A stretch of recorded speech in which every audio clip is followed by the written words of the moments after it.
ಚಂದ್ರಶೇಖರ ಸ್ವಾಮಿ ಅವರ ವಿರುದ್ಧ ಎಫ್ಐಆರ್ ದಾಖಲಿಗೆ ಸಂಬಂಧಪಟ್ಟಂತೆ ಡಿಸಿಎಂ ಡಿಕೆ ಶಿವಕುಮಾರ್ ಅವರು ರಿಯಾಕ್ಷನ್ ಅನ್ನು ಕೊಟ್ಟಿದ್ದಾರೆ. ವಿಧಾನಸೌಧದಲ್ಲಿ ಡಿಸಿಎಂ ಡಿಕೆ ಶಿವಕುಮಾರ್ ಪ್ರತಿಕ್ರಿಯೆಯನ್ನ ನೀಡಿದ್ದಾರೆ. ಚಂದ್ರಶೇಖರ ಸ್ವಾಮೀಜಿ ಮಾತನಾಡಿದ್ದು ತಪ್ಪು ಅಂತ ಡಿಸಿಎಂ ಡಿಕೆ ಶಿವಕುಮಾರ್ ರಿಯಾಕ್ಷನ್ ಅನ್ನು ಕೊಟ್ಟಿದ್ದಾರೆ. ಜಾತಿ ಧರ್ಮಗಳಲ್ಲಿ ಸ್ವಾಮೀಜಿ ಅವರು ಪ್ರವೇಶವನ್ನ ಮಾಡಬಾರದು ಅಂತ ಹೇಳಿದ್ದಾರೆ ಡಿಕೆ ಶಿವಕುಮಾರ್. ಅಶೋಕ್ ಬೆಂಕಿ ಇಟ್ಟು ಅದರಲ್ಲಿ ಬೀಡಿ ಸೇದೋಕೆ ಹೊರಟಿದ್ದಾರೆ. ಹೀಗಾಗಿ ಸ್ವಾಮೀಜಿ ಮುಟ್ಟಿದ್ರೆ ಸಮಾಜ ಸುಮ್ಮನಿರಲ್ಲ ಅಂತ ಹೇಳಿದ್ದಾರೆ. ಬಾಲಗಂಗಾಧರನಾಥ ಸ್ವಾಮೀಜಿ ವಿರುದ್ಧ ಕೇಸ್ ಹಾಕಿದ್ದಾಗ ಇವರೆಲ್ಲರೂ ಎಲ್ಲಿ ಹೋಗಿದ್ರು ಅಂತ ಪ್ರಶ್ನೆಯನ್ನ ಹಾಕಿದ್ದಾರೆ ಡಿಸಿಎಂ ಡಿಕೆ ಶಿವಕುಮಾರ್. ಚಂದ್ರಶೇಖರ ಸ್ವಾಮೀಜಿ ವಿರುದ್ಧ ಎಫ್ಐಆರ್ ವಿಚಾರವಾಗಿ ವಿಧಾನಸೌಧದಲ್ಲಿ ಡಿಸಿಎಂ ಡಿಕೆ ಶಿವಕುಮಾರ್ ಅವರು ಪ್ರತಿಕ್ರಿಯೆಯನ್ನ ಕೊಟ್ಟಿದ್ದಾರೆ. ಚಂದ್ರಶೇಖರ್ ಸ್ವಾಮೀಜಿ ಮಾತನಾಡಿದ್ದು ತಪ್ಪು ಅಂತ ಹೇಳಿದ್ದಾರೆ. ಚಂದ್ರಶೇಖರ್ ಸ್ವಾಮೀಜಿ ಅವರು ಮಾತಾಡಿದ್ದು ತಪ್ಪು.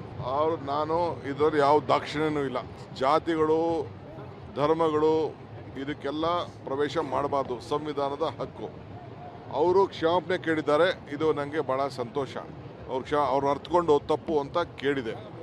ಇಲ್ಲಿ ಅಶೋಕ್ ಅವರೇನೋ ಬೆಂಕಿ ಇಕ್ಬಿಟ್ಟು ಅದರಲ್ಲಿ ಬೀಡಿ ಸೇದ ಕೊಟ್ಬಿಟ್ಟಿದ್ದಾರೆ. ಸ್ವಾಮೀಜಿಗಳನ್ನ ಮುಟ್ರೆ ಇದೇ ನಿರ್ಮಲಾನಂದ ಸ್ವಾಮೀಜಿಗಿನ್ನ ಮುಂಚಿತವಾಗಿ ಬಾಲಗಂಗಾಧರ ಸ್ವಾಮೀಜಿ ಇದ್ರು.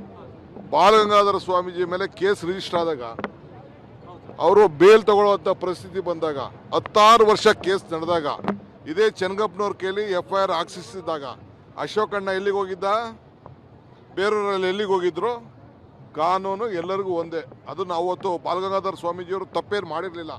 ಆದರೂ ಕೂಡ ಅವತ್ತು ಇದೇ ಜನತಾದಳ ಸರ್ಕಾರ ಅವರ ಮೇಲೆ ಕೇಸ್ ಹಾಕಿತ್ತು.